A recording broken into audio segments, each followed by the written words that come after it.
Lady don అరుణ వ్యవహారంలో పోలీసులు వ్యూహాత్మకంగా అడుగులు వేస్తున్నారా?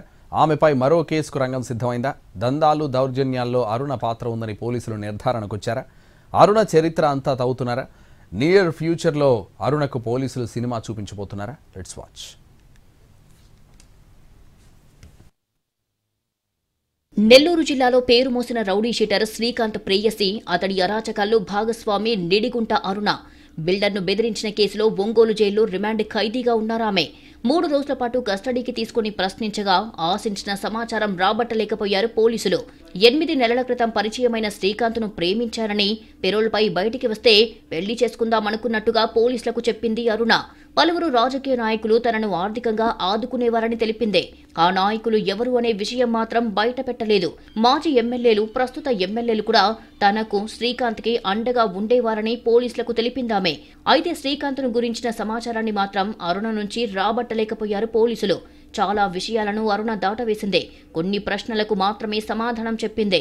శ్రీకాంత్ను పెళ్లి చేసుకుని దూరంగా వెళ్లిపోదామనుకున్నామని, ఇంతలోనే పెరోల్ వ్యవహారం సంచలనంగా మారిందని పోలీసులకు చెప్పిందట. సూళ్లూరుపేటలో శ్రీకాంత్పై కేసు నమోదైనట్టు తెలుస్తోంది. 2019లో పాలపల్లి వారి వీధికి చెందిన రజనీష్ అనే వ్యక్తి మృతి చెందగా అప్పట్లో అనుమానాస్పద కేసుగా పోలీసులు నమోదు చేశారు. ఆధారాలు లేకపోవడంతో 2021లో కేసు క్లోజ్ చేశారు. ఆ హత్యలో శ్రీకాంత్, అతడి అనుచరుల ప్రమేయం ఉందని పోలీసులు అనుమానిస్తున్నారు. శ్రీకాంత్ నెల్లూరు సెంట్రల్ జైల్లో ఉన్న సమయంలో 2024 ఏప్రిల్ నుంచి ఆగస్టు దాకా 8 సార్లు అరుణ ములాఖత్ అయ్యిందే. ఈ సమయంలో అరుణ, శ్రీకాంత్ల మధ్య జరిగిన సంభాషణ ఏంటి అనేది తెలుసుకునే ప్రయత్నాల్లో పోలీసులు ఉన్నారు. ఒంగోలులో టీడీపీ నేత వీరయ్య చౌదరి హత్య కేసులో నెల్లూరుకు చెందిన రౌడీ షీటర్ల ప్రమేయం ఉందే.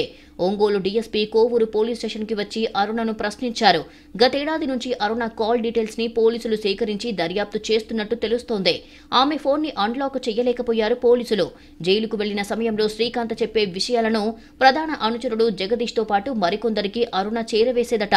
వాళ్లందరూ కలిసి దౌర్జన్యాలకు పాల్పడేవారని పోలీసులు అనుమానిస్తున్నారు. విశాఖపట్నం సెంట్రల్ జైల్లో ఉన్న శ్రీకాంత్ను అక్కడి అధికారులు ప్రశ్నిస్తున్నట్టు సమాచారం. నెల్లూరు, ప్రకాశం, తిరుపతి జిల్లాల్లో జరిగిన అసాంఘిక కార్యకలాపాలు, హత్యలలో శ్రీకాంత్ పాత్రపై లోతుగా దర్యాప్తు జరుగుతోంది. అరుణ కస్టడీ బుధవారంతో ముగియనుందే. ఆమెపై నెల్లూరు సబ్ డివిజన్లోని పోలీస్ స్టేషన్లో మరో కేసు నమోదైనట్టు సమాచారం. ఆ వివరాలను పోలీసులు చాలా రహస్యంగా ఉంచుతున్నారు.